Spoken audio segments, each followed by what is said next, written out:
పాటలు వేసిన తర్వాత మధ్యలో తోంబాయి తీసుకుని వెనక్కి వస్తారు. వీలైనంత వరకు అటు ట్రాక్టర్కు తోంబాయికి మధ్యలో ప్రజలు వచ్చేటట్టు చూడండి. మీరెక్కడ ముందు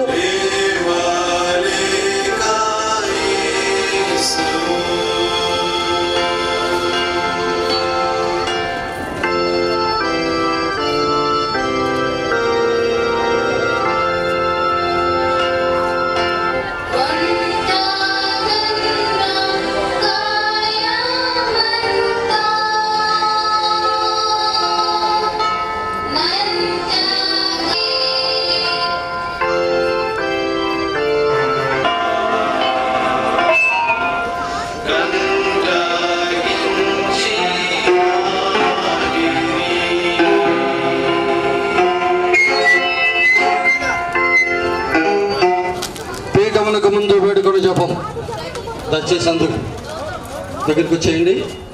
ప్రారంభించుకుందాం. అందరూ ప్రార్థన మూడ్లోకి రండి. మాట్లాడుతూ నవ్వుతూ రాకూడదు. ప్రదక్షిణలు వచ్చేటప్పుడు నవ్వుతూ మాట్లాడుతూ రావద్దు దయచేసి. నా రక్షకుడా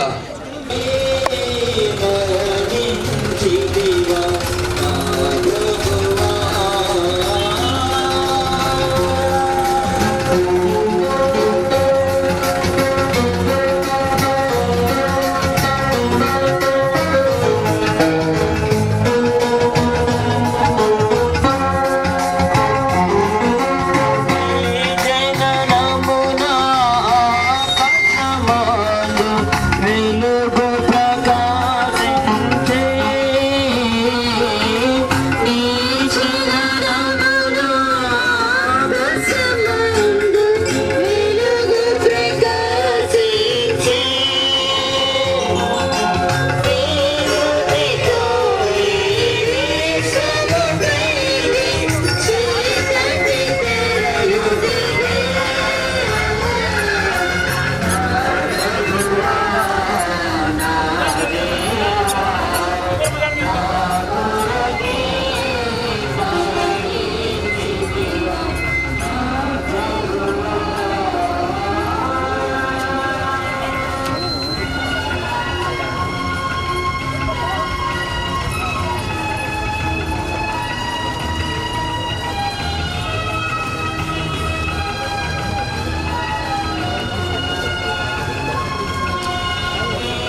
చూపిస్తున్నాను. గల ప్రేమ చేత ఉంచున్నారు. నేను మీ మీద గల ప్రేమ కొరకు చావుని కోరుచున్నాను. మీ ప్రేమలో జీవితను, మీ ప్రేమలో మరణం పొందను ఆశిస్తున్నాను స్వామి.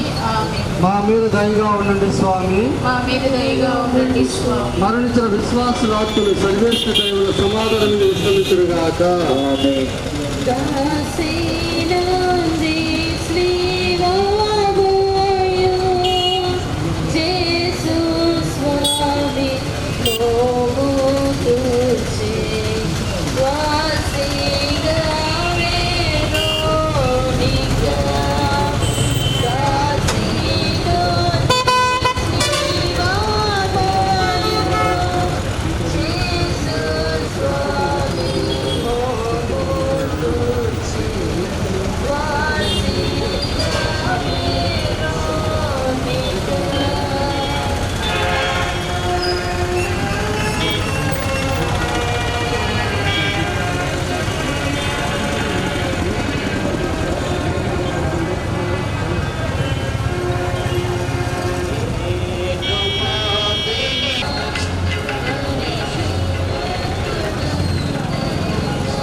ముందు నీ తీరుతో నెత్తిని అందముగా ఉండేది, కానీ ఇప్పుడు గాయముల చేతను రక్తము చేతను మారుపడి విరూపముగా ఉన్నది.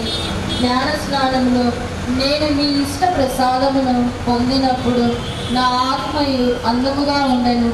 అయినను పాపముల చేత దానిని చెడగొట్టుకుంటుని, మీరు మాత్రమే దానిని తిరుగు సౌందర్యవంతముగా చేయశక్తులై ఉన్నారు. మీ తిరుపాటులను చూచి దానిని చక్కపరచండి. ఆమె పరలోకమందున మా యొక్క తండ్రి, మీ నామం పూజింపబడుగాక, మీ రాజ్యం వచ్చుగాక, మీ చిత్తము పరలోకమందు నెరవేరునట్లు భూలోకమందు నెరవేరుగాక. అనాదికి కావలసిన ఆయనకు మాకు ఇవ్వండి. మా యొక్క అప్పుడైన వారిని మేము మన్నించినట్టు మా అప్పులను మీరు మన్నించుడి.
సకల శోధనలేందు సదా నేను శరణజొచ్చుటకు నాకు అనుగ్రహం పాలించండి.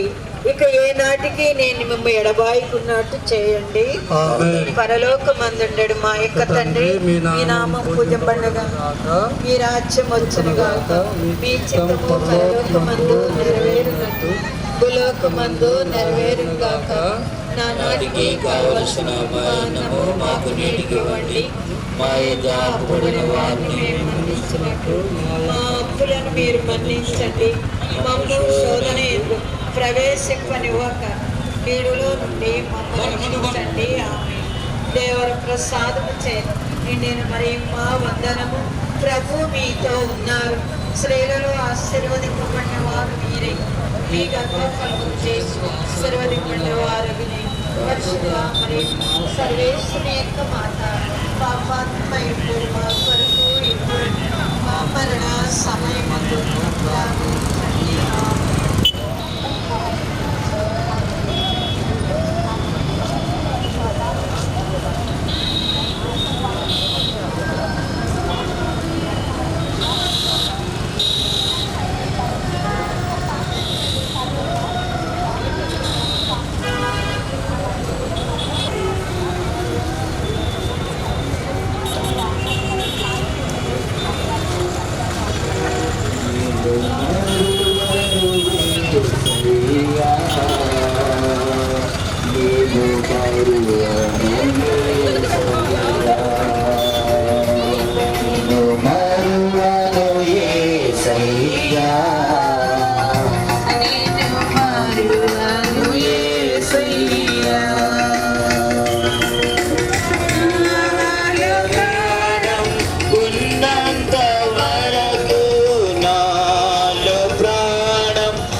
నా రక్షకుడైన యేసువా, దేవరావారి శరీరమును మోసుకొని పోవచ్చున్నాం. మీ శిష్యులను మీ పరిశుద్ధతను వెంబడించి మీ దివ్య శరీరమును తానే సమాధిలో కనపరచెను. అటు విధంగా వారు సమాధిని మోసి మిమ్మల్ని ఎడమాసి వెళ్ళిపోయి మీ మీద మోసి ఇంట్లో రాత్రిని ముద్దు చేయించుతాను. మీరు మూడవ నాడు జీవవంతులై లేచి కదా. ఈ ఉత్థానాన్ని చూసి లోకాంతమున నేను మీతో ఉత్థానమును మోక్షమందు సదా మేము కోడి ప్రేమించుటకు నాకు అనుగ్రహము పాలించండి. పరలోకమందున్న మా యొక్క తండ్రి, మీ నామము పూజింపబడునుగాక, మీ రాజ్యము వచ్చునుగాక, మీ చిత్తము పరలోకమందు నెరవేరునట్లు భూలోకమందు నెరవేరునుగాక. నానాటికి కావలసిన ఆహారము మాకు నేటికి ఇవ్వండి. మా యొక్క అప్పుడైన వారిని మన్నించినట్లు మాకు మన్నించండి. మమ్ము శోధన యందు ప్రవేశింపనివ్వక కీడుల నుండి మమ్ము రక్షించండి. ఆమేన్. దేవుడు ప్రసాదము చేయడానికి మా వందనము. కలిగిన వారు మీతో ఉన్నారు. స్త్రీలలో ఆశీర్వదింపబడిన వారు మీరే. మీ గర్భఫలము చేసిన ఆశీర్వదింపబడిన వారు మీరు. పరిశుద్ధ మరియమ్మ సర్వేశ్వరుని యొక్క మాత, పాపాత్ములమైన మా కొరకు ఇప్పుడును మా మరణ సమయమందును ప్రార్థించండి. ఆమేన్. సదాకాలం మీకే స్తోత్రం కలుగుగాక. సకల వస్తువుల కంటే మీ పరమగా ప్రేమించాను.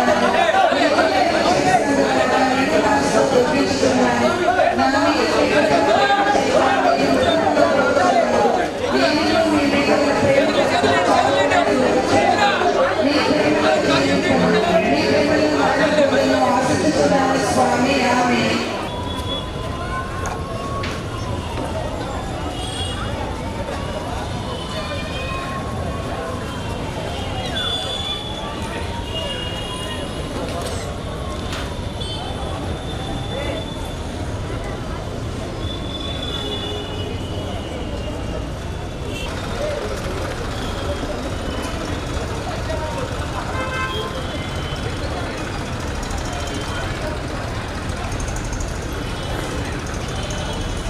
నీ మృతితో ఈ విశ్వముపైకి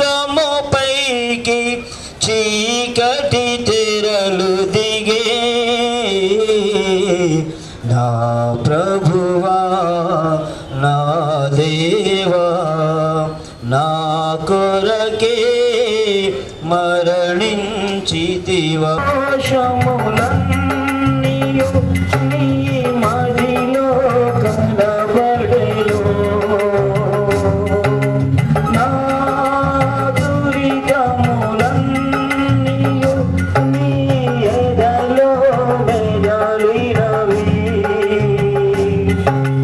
నన్ను నీ దరి చేర్చుము దేవా, పరిశుద్ధుడవు దేవా,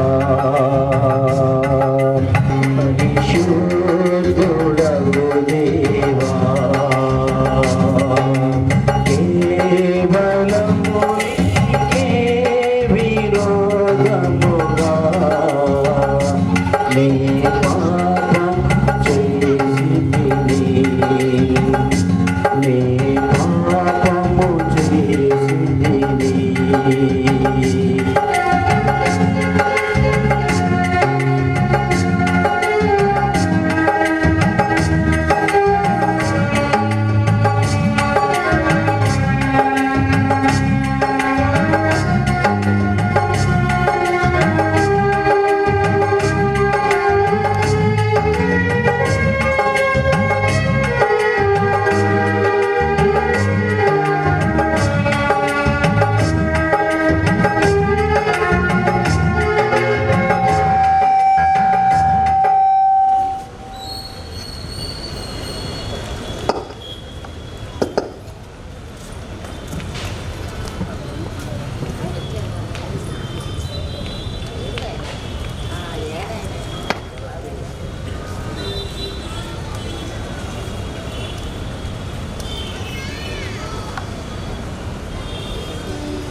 క్రీస్తునందు ప్రేమైన దేవుని బిడ్డలారా, ఈరోజు యొక్క పవిత్ర శుక్రవారం నాడు మనమందరం కూడా నిజంగా మన కళ్ళతో యేసు ప్రభు పడిన ఆ యొక్క పాటలను, శ్రమలను, మరణాన్ని మనము చూస్తే మనము తట్టుకోలేము. నిజంగా ఏ విధంగా యేసు ప్రభు మన కోసం శ్రమ అనుభవించారని ఒకసారి మనం ధ్యానించుకుంటే మనము తట్టుకోలేము. ఎందుకంటే యేసు ప్రభు పడిన శ్రమలు ఘోరాతి ఘోరమైనవి. అతను పడిన బాధ వర్ణనాతీతం, మన మాటల్లో చెప్పలేని బాధ, శ్రమ. మనమందరం ఈనాడు రక్షణ పొంది సంతోషంగా మన జీవితాలను జీవిస్తూ ఉన్నామంటే ఆధ్యాత్మికంగా మన దేవాది దేవుడు ఆ శిలువలో పడిన శ్రమలు మరియు మరణం, అంత బాధలో కూడా యేసు ప్రభు ఆ శిలువ మీద నుంచి పలికినటువంటి ఆ 7 మాటలు మనం ధ్యానించుకుంటే ఆ 7 మాటలు అనేటివి మన యొక్క జీవన సత్యాలు, ఈ యొక్క రక్షణ ప్రణాళికలకు జీవన సత్యాలు యేసు ప్రభు పలికిన ఆ 7 మాటలు. మరి ఈనాడు యేసు ప్రభు పలికిన ఆ యొక్క 7 మాటల గురించి మనము ధ్యానించుకుందాం. ఆ 7 మాటల ద్వారా యేసు ప్రభు మనకు కూడా కొన్ని విషయాలు తెలియజేస్తూ ఉన్నాడు. వాటిని కూడా మనము ధ్యానించుకుందాం. యేసు ప్రభు ఆ 7 మాటల ద్వారా మన జీవితాల్లో ఏ విధంగా మన క్రైస్తవ జీవితాన్ని జీవించాలని తెలియజేస్తున్నాడు. దాని గురించి కూడా మనము ధ్యానించుకుందాం. యేసు ప్రభు పలికినటువంటి మొట్టమొదటి మాట ఆ శిలువ మీద. ఆ మాట దేవుని యొక్క ప్రేమ గురించి మనకు తెలియజేస్తుంది. దేవుడు నిజంగా మనల్ని ప్రేమిస్తున్నాడు అని ఎలా చెప్తాం చెప్పండి? దేవుడు నిజంగా మనల్ని ప్రేమిస్తున్నాడంటే దానికి నిదర్శనం ఏమిటి? దేవుడు మనల్ని క్షమిస్తున్నాడు. ఎక్కడైతే దేవుని క్షమాపణ ఉంటుందో అక్కడ దేవుని యొక్క ప్రేమ ఉంటుంది. క్షమాపణ లేని చోట ప్రేమ లేదు. ఆ శిలువ మరణం అనేది దేవుని యొక్క ప్రేమకు నిదర్శనం. అందుకే ఆ దేవాది దేవుడు శిలువలో తన మొట్టమొదటి మాటను పలుకుతూ ఉన్నాడు. తండ్రి, వీరు ఏమి చేయుచున్నారో వీరు ఎరుగరు, వీరిని క్షమింపుము అని. లూకాసు వార్త 23వ అధ్యాయము 34వ వచనం చదువుకుంటాం. మనం అనుకోవచ్చు యేసు ప్రభుకి ఆ మాట పలకడం చాలా సులువు అని.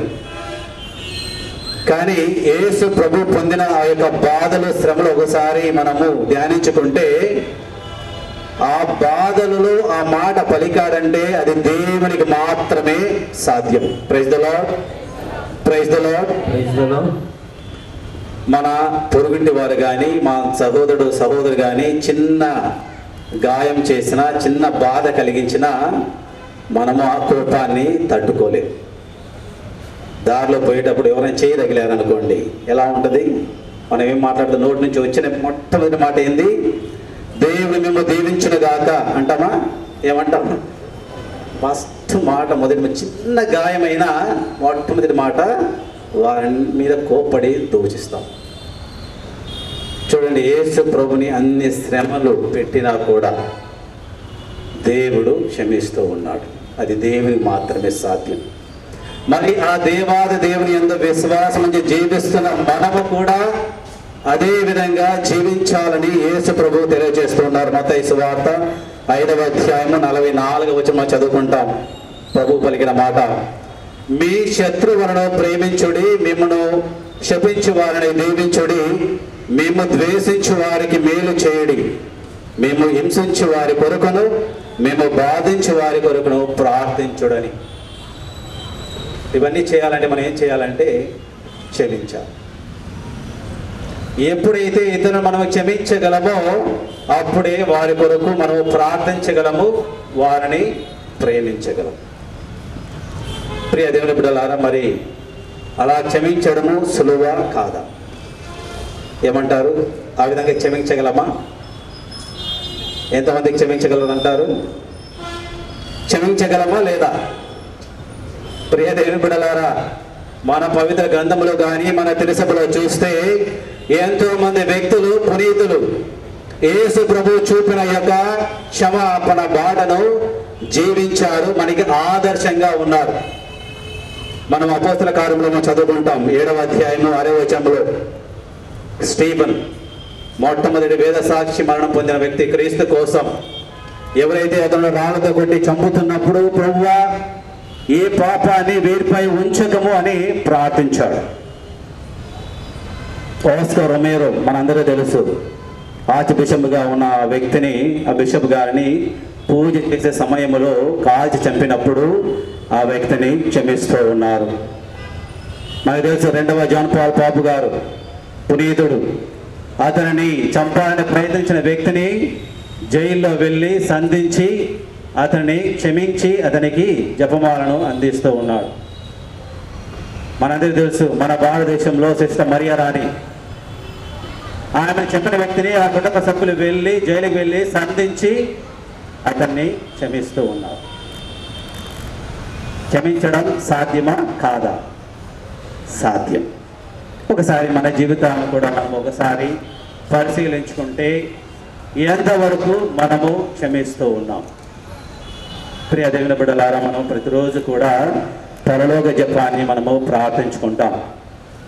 మనము శ్రద్ధగా మనము ధ్యానిస్తే ఆ చివరి భాగములో మేము మా సహోదరుల తప్పులను క్షమించినట్లు మా తప్పును కూడా క్షమించండి ప్రార్థన చేస్తాం. అంటే మనం చేసిన తప్పులు దేవుడు క్షమించాలంటే మనము ఇతరులను క్షమించాలి. అదో దేవుడు పెట్టుతున్నటువంటి షరతు.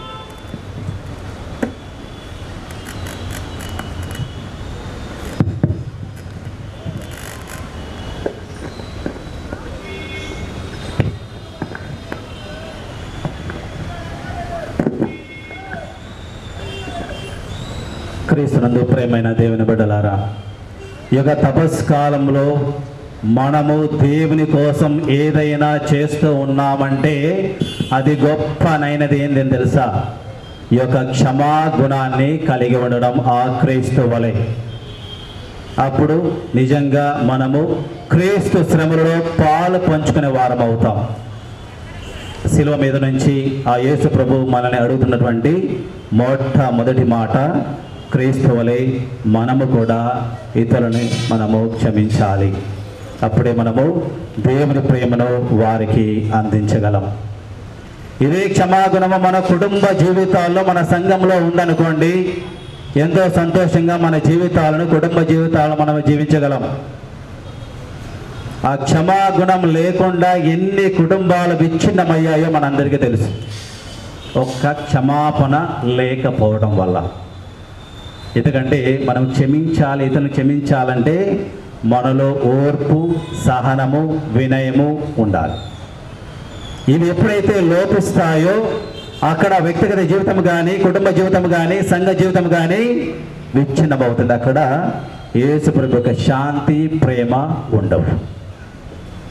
కావున ప్రియ దేవుని బిడ్డలారా, మన జీవితాల్లో ప్రభు దీవెనలు, యేసు ప్రభు శాంతి, ప్రేమ ఉండాలంటే మనము ఈ యొక్క క్షమా గుణాన్ని అలవరుచుకొని జీవించాలి. అది ప్రభు పలికినటువంటి మొదటి మాట, క్షమాపణ మాట. రెండవ మాట మనము ధ్యానించుకుంటే లూకాసు వార్త 23వ అధ్యాయము 43వ వచనము, దొంగవానితో చెబుతున్నటువంటి ఒక భరోసా మాట. నేడు నీవు నాతో కూడా పరలోకమున ప్రవేశించదవు అని నీతో నిజముగా చెప్పుచున్నానని ప్రభువు కుడివైపు ఉన్నటువంటి ఆ దొంగవానితో పలుకుతూ ఉన్నాడు. అక్కడ ఇద్దరు దొంగవాళ్ళు ఉన్నారు. ఒక దొంగవాడేమో ఎగతాళి చేస్తున్నాడు, నువ్వు నిజంగా దేవుని కుమారుడు అయితే నువ్వు రక్షించుకొని మమ్మల్ని కూడా రక్షించు అన్నాడు. కానీ కుడివైపు ఉన్నటువంటి మంచి దొంగ ఏమంటున్నాడంటే, ప్రభువా మీరు పరలోక రాజ్యంలో ప్రవేశించినప్పుడు నన్ను కూడా గుర్తు పెట్టుకోండి అని. ఆ దొంగవాడు యేసు ప్రభుతో పాటు 3 గంటలు మాత్రమే ఉన్నాడు. ఆ 3 గంటల్లోనే యేసు ప్రభు గురించి తెలుసుకున్నాడు, తన జీవితం గురించి పశ్చాత్తాపపడాడు, క్రీస్తుని స్వీకరించాడు. ఎప్పుడైతే యేసు ప్రభుని గుర్తించాడో యేసు ప్రభుని తన జీవితంలోనికి స్వీకరిస్తున్నాడు కూడా. మరి ఇక్కడ మనమందరము కూడా, నాతో పాటు మనమందరము కూడా యేసు క్రీస్తునందు ఎన్నో సంవత్సరాలుగా మనము విశ్వాసం ఉంచి క్రీస్తుని అనుసరిస్తున్నాం. మరి దేవుడు అడుగుతున్న ప్రశ్న ఏంటంటే, ఎంతవరకు మనకు క్రీస్తు గురించి తెలుసు? ఎందుకంటే ఆ క్రీస్తు గురించి మనకు తెలిసింది అనుకోండి, ఆ మంచి దొంగ వాని వలె మనం ఏం చేస్తాం తెలుసా? మన జీవితంలో మనం చేసే తప్పిదాలకు, పాపపు జీవితానికి మనం మొట్టమొదటిగా చేసేది ఏంటంటే మనము పశ్చాత్తాపపడతాం. ఎప్పుడైతే క్రీస్తు మనము గుర్తించకుండా క్రీస్తును అంగీకరించామో మనము పాపము చేస్తున్నామని, పాపపు జీవితంలో జీవిస్తున్నామని తెలుసుకోలేదు. అది సైతాన్ చేసే మొట్టమొదటి పని ఏం తెలుసా? మనము తప్పు లేదా పాపము చేస్తున్నామనే అవగాహన లేకుండా జీవిస్తాం. అది మొట్టమొదటి తప్పు, పాపం.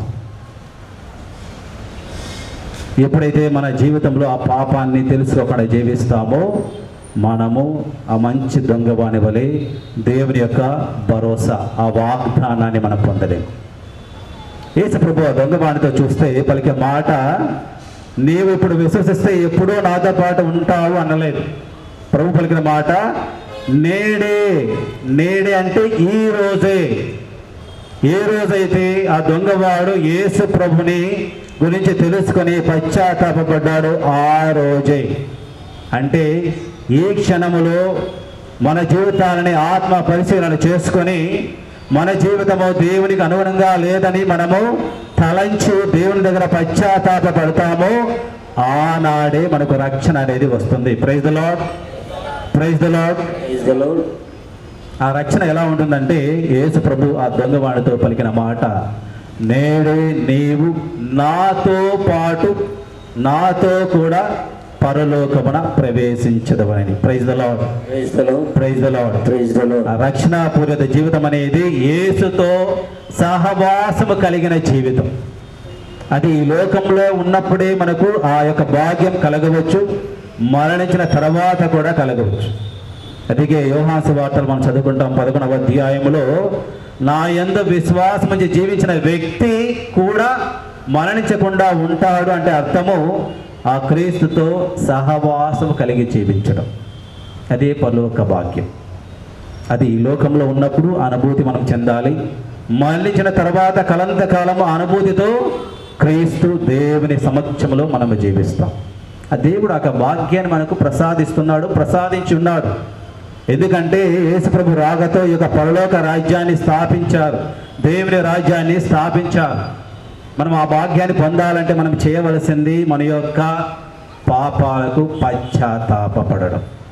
మరి తపస్కాలంలో మరీ ముఖ్యంగా మనం చేసేది ఇదే. మనం చేసిన తప్పిదాలను, పాపాలను గుర్తెరిగి పశ్చాత్తాపపడదు. నిజమైన పశ్చాత్తాపం ఏమిటంటే మనం చేసిన తప్పిదాలకు పశ్చాత్తాపడి తిరిగి అదే పాపపు కూపంలో పడకుండా ఉండటం. అది దేవుని యొక్క వరం, భాగ్యం. Praise the Lord, praise the Lord. దేవుడు పలుకుతున్నటువంటి రెండవ మాట భరోసా, వాగ్దానం మాట. అది మనకు ప్రసాదిస్తున్నాడు. ఈ యొక్క వాగ్దానం మన జీవితంలో అనుభూతి చెందాలంటే మనం ఏం చేయాలి? పశ్చాత్తాపపడాలంటే మనము తప్పు చేస్తున్నాం, పాపము చేస్తున్నామని అవగాహన మన జీవితాల్లో ఉండాలి. ఎప్పుడైతే అది తెలుసుకుంటామో క్రీస్తును తెలుసుకోవడానికి మనలో ఆ యొక్క వెలుగు అనేది ఉంటుంది. మన కళ్ళకు ఉన్నటువంటి ఆ మసక తీసివేసి క్రీస్తును గుర్తించే ఆ భాగ్యాన్ని దేవుడు ప్రసాదిస్తారు. మూడవ మాట మనము ధ్యానించుకుంటే యోహాను సువార్త 19వ అధ్యాయం 26-27 వచనాల్లో యేసు ప్రభు ఇచ్చేటువంటి యొక్క బాధ్యతాయుతమైన మాట, తన తల్లితో శిష్యునితో పలుకుతున్న మాటలు. శ్రీ, ఇదిగో నీ కుమారుడు, ఇదిగో నీ తల్లి. ఈ మాట దేని గుర్తిస్తుందంటే యేసు ప్రభు యొక్క బాధ్యత, మానవునిగా తన తల్లిపై ఉన్నటువంటి యొక్క బాధ్యతను గుర్తిస్తుంది. తాను దేవుని చెంతకు పోతున్నారని తెలుసు. ఆ సమయంలో కూడా ఆ మరేతల్ని ఒంటరిగా వదలకుండా తన బాధ్యతను నెరవేరుస్తూ ఉన్నారు. ప్రియదేవులారా, మరి ఈ యొక్క వాక్యాన్ని ధ్యానించుకునేటప్పుడు మన జీవితాలను ఒకసారి ఆత్మ పరిశీలన చేసుకుంటే ఇదే విధంగా ఎంతవరకు మన బాధ్యతను మనము నిర్వహిస్తూ ఉన్నాం. మీరు చదివారో లేదో, కొన్ని సంవత్సరాల క్రితం, మేబీ 2-3 సంవత్సరాల క్రితం ఉండవచ్చు, కానీ ప్రతిరోజు కూడా మనము న్యూస్ పేపర్లో చదువుతున్నాం. ఒక వ్యక్తి వృద్ధురాలని తన తల్లిని ఒక గోని సచ్చిలో పెట్టి ఎక్కడో రోడ్డు పక్కన వదిలేసి వెళ్ళిపోతున్నాడు. బస్ స్టాండ్లో వదిలేసి వెళ్ళిపోతున్నారు. అది బాధ్యత మరచి, తన తల్లిదండ్రుల బాధ్యత మరచి వాళ్ళు జీవిస్తూ ఉన్నారు. ఒకసారి మన జీవితాలను ఆత్మ పరిశీలన చేసుకుంటే, మన కుటుంబ జీవితాల్లో, వ్యక్తిగత జీవితాల్లో మనకు అప్పగించినటువంటి ఆ బాధ్యతను, మరి ముఖ్యంగా పిల్లలు తల్లిదండ్రులు బిడ్డల ఎడల ఏ విధంగా తమ బాధ్యతను గుర్తెరిగి జీవిస్తూ ఉన్నారు. ఒకసారి ఆత్మ పరిశీలన చేసుకోవాలి. ఆ బాధ్యతను మర్చిపోయినప్పుడు మనం ఏం చేస్తామంటే, మన తల్లిదండ్రులను వృద్ధాశ్రయాలలోనూ, రోడ్లపైనను, ఎక్కడో బస్ స్టాండ్లోనూ వదిలేస్తాం. ప్రియదేవులారా, దేవుడు ప్రతి ఒక్కరిని అడుగుతున్నాడు. ఆ శిలువ పైనుంచి అడుగుతూ ఉన్నాడు. ఆ ప్రభు యొక్క శ్రమలను ధ్యానించుకోవడానికి వచ్చిన మనం అందరినీ కూడా దేవుడు ప్రశ్నిస్తూ ఉన్నాడు. ఆ దేవాది దేవుడు మానవుగా జన్మించినప్పుడు తాను నిర్వహించిన బాధ్యత తన తల్లిని తన శిష్యునికి ప్రసాదిస్తున్నాడు. మానవ లోకానికి తల్లిగా ప్రసాదిస్తూ ఉన్నాడు. మరి మన యొక్క జన్మనిచ్చిన తల్లిదండ్రులను ఏ విధంగా మనము చూసుకుంటూ ఉన్నాం. కొంతమంది వృద్ధాశ్రయంలో చేర్పించకపోవచ్చు, కానీ ఆ కుటుంబంలో ఏ విధంగా చూసుకుంటున్నాం కొన్ని కుటుంబాల్లో చూస్తే చాలా బాధాకరం. సమయంలో దేవుడు మనల్ని కోరేది ఏంటంటే, ఆ దేవునిపై విశ్వాసము, నమ్మిక ఉంచి జీవించాలి. దేవునికి అన్ని సాధ్యమే అని నమ్మి మనము మన జీవితాలను జీవించాలి. అప్పుడు యేసు ప్రభు ఏ విధంగా ఆ శిలువ మరణాన్ని జయించారో, సైతాలను జయించారో, మనము కూడా మన జీవితాల్లో జయించగలం. కష్టాలను, బాధలను, వ్యాధులను అన్నిటి కూడా మనము జయించగలము కేవలము ఆ క్రీస్తు శక్తితో మాత్రమే.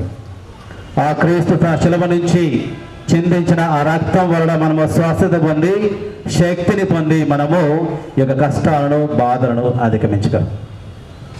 మరి ఒకసారి మనం ఆత్మ పరిశీలన చేసుకుంటే మన విశ్వాసం ఎలా ఉంటుంది? అన్ని మంచిగా జరిగాయి అనుకోండి, అనుకున్నదంతా జరిగింది అనుకోండి, అప్పుడు మన విశ్వాసం ఎలా ఉంటుంది? చాలా బాగా ఉంటుంది. కష్టాలు, బాధలు వచ్చినప్పుడు ఏం చేస్తాం? ఎలా ఉంటుంది మన విశ్వాసం? ఆ సమయంలో మన విశ్వాసము రెండింతలు కావాలి. ఎందుకంటే యేసు ప్రభు ఆ తండ్రి దేవునిపై ఉన్నటువంటి ఆ ప్రగాఢమైన విశ్వాసం, నమ్మకం ఏంటంటే, తండ్రి దేవుడు వసకు ముందే తాను దేవుని శ్వసిస్తూ ఉన్నాడు. తండ్రి దేవా, నా ప్రార్థన ఆలకించినందుకు మీకు వేలాది వందనాలని. అది యేసు ప్రభు మనకు చూపిస్తున్నటువంటి ఆ యొక్క బాట, విశ్వాసపు బాట. మన యొక్క నిరాశ జీవితంలో ఆ యొక్క విశ్వాసం, నమ్మకంతో మనం జీవించాలని యేసు ప్రభు మనకు సెలవిస్తూ ఉన్నారు. ప్రియ దేవుని బిడ్డలారా, మరి ఆ యొక్క 5వ మాటను మనము ధ్యానించుకుంటే, మనం యోహాను సువార్త 19వ అధ్యాయం 28వ వచనం చదువుకుంటాం. యేసు ప్రభు ఆ వేదనతో పలుకుతున్నటువంటి మాట, నాకు దాహమగుచున్నది అని. అది చనిపోయే సమయంలో చాలా వేదనతో పలుకుతున్నటువంటి ఆ యొక్క మాట. మనము క్రీస్తు శ్రమల గురించి మనం ధ్యానించుకునేటప్పుడు మనం చూస్తాం, గురువారం సాయంత్రం భుజించిన యేసు ప్రభు శుక్రవారం వరకు ఏమి కూడా తీసుకోలేదు, నీరు కానీ ఆహారము కానీ.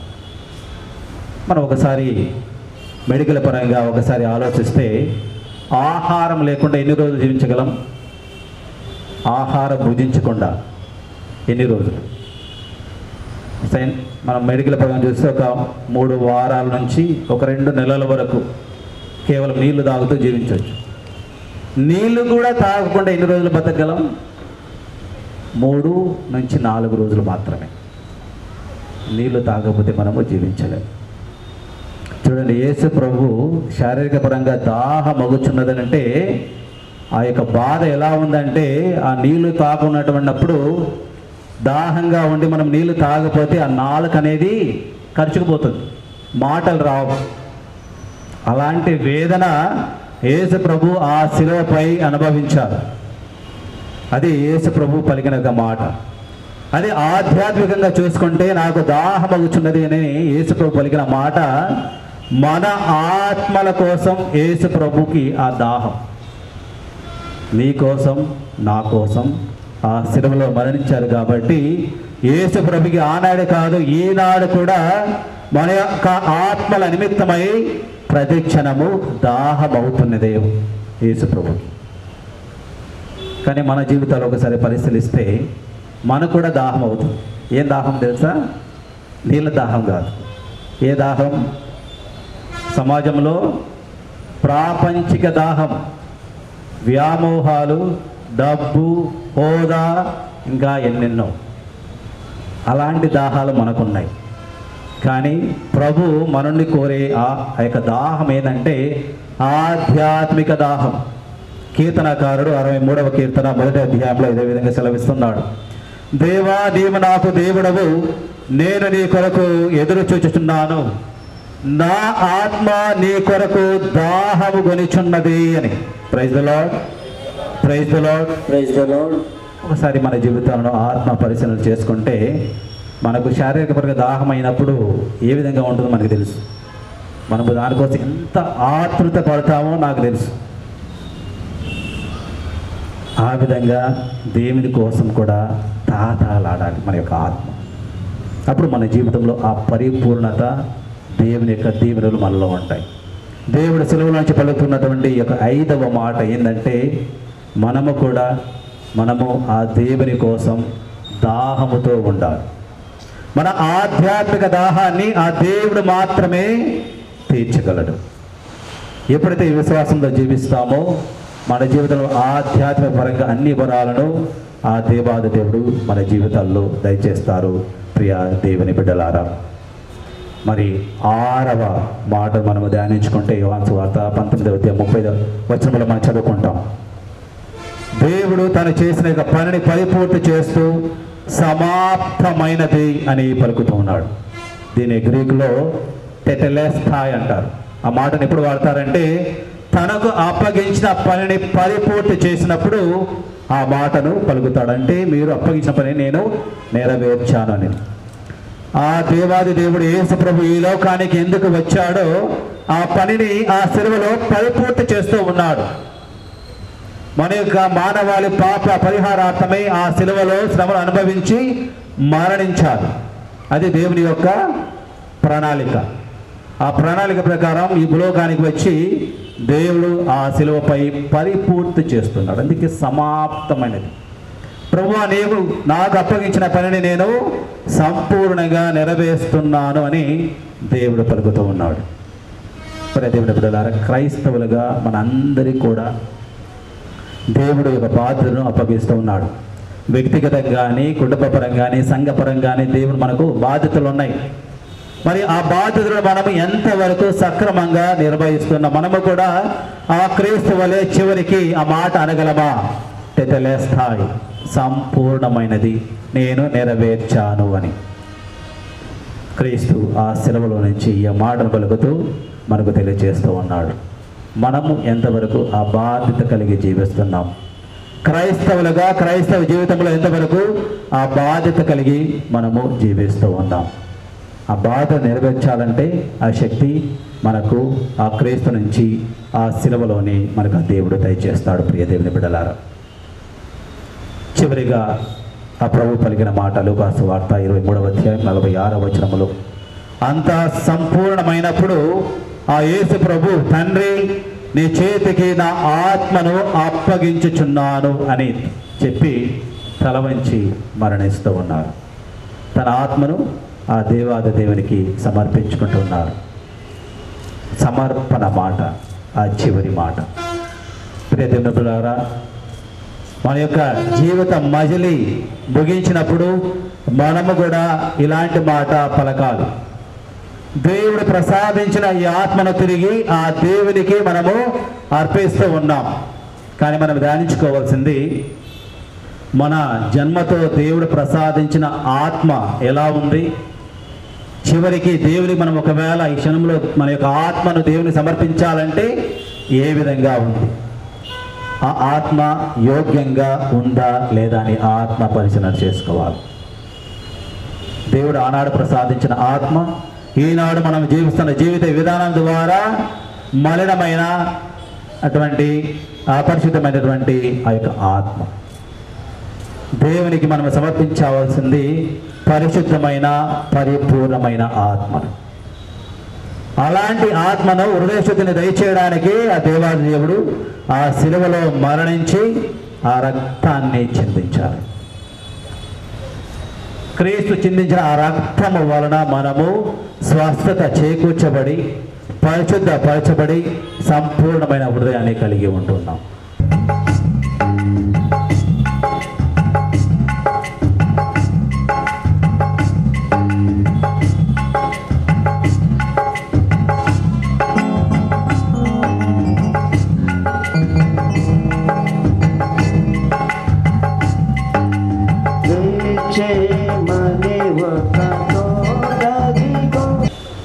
ఈ యొక్క ఒంగోలుకి ముఖ్యంగా ఈ పరిశుద్ధ వారంలో రావాలని చెప్పని అనుకున్నాను. ఎందుకంటే పోయిన సంవత్సరం క్రిస్మస్కి వచ్చాము, పూజ చేశాము. అప్పుడు మీరు ఆ పూజలో పాల్గొనే విధానం చూసినట్లయితే మాకు ఎంతో సంతోషం అనిపించింది. పూజలో పాల్గొన్నప్పుడు మీరంతా కూడా చక్కగా పాట పాడుతూ అంతా కూడా చక్కటి అంటే ఆ క్రమశిక్షణలో పూజలో పాల్గొన్నారు. మీ యొక్క విశ్వాసాన్ని ఎంతో చక్కగా వ్యక్తపరిచారు. అందుకని అప్పుడు ఫాదర్ గారికి కంగ్రాచులేషన్ చెప్పాను. మీ యొక్క క్రైస్తవ బిడ్డలు ఎంతో చక్కగా తన విశ్వాసాన్ని వాళ్ళు ఇక్కడ చూడగలుగుతున్నా అనుకుని చెప్పాను. ఇప్పుడు కూడా ఈ పరిశుద్ధ వారం ఇక్కడికి వచ్చామంటే ముఖ్య ఉద్దేశం మిమ్మల్ని చూడటానికి, మీ నుంచి నేర్చుకుంటానికి. కొన్ని నేర్చుకోవాలని చెప్పని మీరు రిటైర్డ్ అయినప్పటికీ ఇంకా కొన్ని నేర్చుకోవాలని ఆశ ఉండటం ద్వారానే రాగలిగాను. ఈరోజు చూస్తున్న చూడండి ఎంత చక్కగా రోజంతా కూడా మీరు ఇక్కడ ఉన్నారంటే ఇది గొప్ప విషయం. ఉదయం నుంచి కూడా మీరు ఏదో ఒక కార్యక్రమంలో పాల్గొంటూ ఇప్పుడు సాయంత్రం కూడా సరే 2 గంటల నుంచి ఇక్కడ ఉంటున్నారు. ఈ సాయంత్రం కూడా ప్రదక్షిణ అంతా కూడా తిరిగి వచ్చి ఇప్పుడు కూడా ఈ విధంగా ఉన్నారంటే మీ యొక్క విశ్వాసం ఎంతో గొప్పది. నేను అభిషేక్ మిమ్మల్ని అభినందిస్తూ ఉన్నాను. మంచి విధంగా నిలబడండి మీరు. ఏంటంటే ఈ విధంగా ఉంటేనే మనకి కొన్నాళ్ళు మన విశ్వాసం అనేది పెరుగుతుంది. ఒకటి ఏంటంటే ముఖ్యంగా తల్లిదండ్రులు ఒక విషయం, మీకు ఎంతో విశ్వాసం ఉంది కానీ మన గ్రామాల్లో మనం చూసేది ఈ రోజుల్లో పిల్లలకి మీకున్న విశ్వాసం పిల్లలకు కనపడలేదు. ఒకటి మీరు చేసేది పిల్లలు చూడాలి, అప్పటికే నేర్చుకుంటారు. ఎందుకంటే ఈరోజు మనకు తెలిసినట్లు మనకి చెప్తే వినేది కాదు పిల్లలు. ఇలా గుడికి పోవంటే వాళ్ళు పోయేవాళ్ళు కాదు. తెలుగు మీరు వస్తున్నారు చూసి మిమ్మల్ని చూసి వాళ్ళు వస్తారు నేర్చుకుంటూ ఉంటారు. కానీ అందుకంటే మిమ్మల్ని చూస్తున్నాను, అందరి పెద్ద ఉదయం విషయాలు ఇప్పుడు చూస్తున్నాను. కానీ పిల్లలు చాలా తక్కువ కనపడుతూ ఉన్నారు. ముఖ్యమైన ప్రియమైన బిడ్డలారా, పిల్లల్ని సెట్ చేసుకోండి. లేకపోతే మన నిజంగా కండ్ల ఎదుర్కొన్న వాళ్ళు మూర్ఖులుగా మాటలు చూస్తూ ఉంటారు. సరే మీ అమ్మ నాయన గుడికి వచ్చారు, మీ పిల్లలు ఎక్కడున్నారు, ఎక్కడో బజార్లో ఎక్కడెక్కడో తిరుగుతుంటారు. ఒకసారి ఆలోచన చేయండి. ఈరోజు మీ పిల్లలు ఎంతమంది మీరు వచ్చారు, మీ బిడ్డలు ఎక్కడున్నారు? సరే గుడికి వస్తే మంచిదే కానీ చాలాసార్లు తల్లిదండ్రులు లెక్క చేయకుండా ఎక్కడికో పోతుంటారు. కాబట్టి ఆ పిల్లల్ని మనం సెర్చ్ చేసుకోండి. వాళ్ళు సెర్చ్ చేసినప్పుడే మీ కళ్ళ ఏదో చక్కగా పెరుగుతున్నప్పుడే ఈ కుటుంబాల్లో విశ్వాసం అని నిలబడుతుంది. ఆ గౌరవం, ఈ కుటుంబ గౌరవం కూడా నిలబడుతుంది. లేకపోతే ఆ క్రైస్తవ విశ్వాసం అనేది మీతోనే నాశనం అవుతుంది, అమ్మ నాయనతోని అంతమవుతుంది. మీరు చనిపోయారంటే మీ పిల్లలు ఎక్కడికి పోతున్నారో, ఏం చేస్తున్నారో అది అర్థం. అందుకని ఎక్కడికి పోయి నేను చెప్పేది మీకు ఎప్పుడైనా దేవుడి బిడ్డలారా, తల్లిదండ్రులు నేను చెప్పేది మీ పిల్లల్ని, మీ బిడ్డల్ని చక్కగా పెంచండి. విశ్వాసపరంగా అడగండి. మీరు గుడికి పోయారు అడగండి. నేను చదువుకునేటప్పుడు చిన్నపిల్ల 5వ 6వ తరగతి తప్పు 7వ తరగతి తప్పు కూడా మేము ఈ విధంగా మన తపస్సు కాలంలో మన తెలుసు అందరూ కూడా పాస్కం చెయ్యాలి. ఈ పాస్కా కాలంలో అమ్మ అడిగేది మమ్మల్ని, అప్పుడు అందరిని అడిగేది, మీరు పాస్కం చేశారా? మా ఊళ్ళో గురువు లేకపోయినప్పటికీ గురువు వచ్చి పూజకు వచ్చినప్పుడు పాస్కా పండగకి వచ్చినప్పుడు అందరినీ కూడా ఆ పాస్కం చేసేవాడు. మమ్మల్ని పిల్లల్ని అమ్మని అడిగేవాడు, పాస్కం చేశారని చెప్పాలి. చేయలేదంటే అన్నం పెట్టేది కాదు, మళ్ళీ గురువు దగ్గరికి పోవాలి, పాస్కం చేసినప్పుడు అన్నం పెట్టేది. అంత కఠినంగా పెంచారు మమ్మల్ని. ఆ కొద్ది విశ్వాసం ఇప్పటికీ ఉండబట్టి అమ్మ నాయన మేము గౌరవిస్తున్నాము. కాబట్టి మీరు కూడా ప్రేమ బిడ్డలారా, మీ ఇచ్చేది ఆస్తి ఇస్తున్నారు, చదువు ఇస్తున్నారు, చదువు చెప్పిస్తున్నారు రాత్రి మౌలు. కానీ ముఖ్యంగా విశ్వాసాలు పెంచండి. చదువుతో పాటు విశ్వాసం పెంచండి. 2 కళ్ళు. విశ్వాసం లేకపోయినట్లయితే గుడి మన క్రైస్తవ పెద్ద విశ్వాసం పెరగకపోయినట్లయితే గుడ్డోడే. పెద్ద అయితే ఎక్కడో ఏ మందులు పోతారో తెలియదు. కాబట్టి ముఖ్యంగా ఈ పరిశుద్ధ వారం కాబట్టి చక్కగా మీరు పెద్దలందరూ గుడికి వచ్చారు. మీ పిల్లల్ని కూడా చూసుకొని చక్కగా పెంచండి. తప్పకుండా దేవుడి కుటుంబాన్ని జీవిస్తారు. చక్కటి కుటుంబాలుగా మీరు క్రైస్తవ కుటుంబాలుగా మీరు ఎదుగుతారు. So thank you.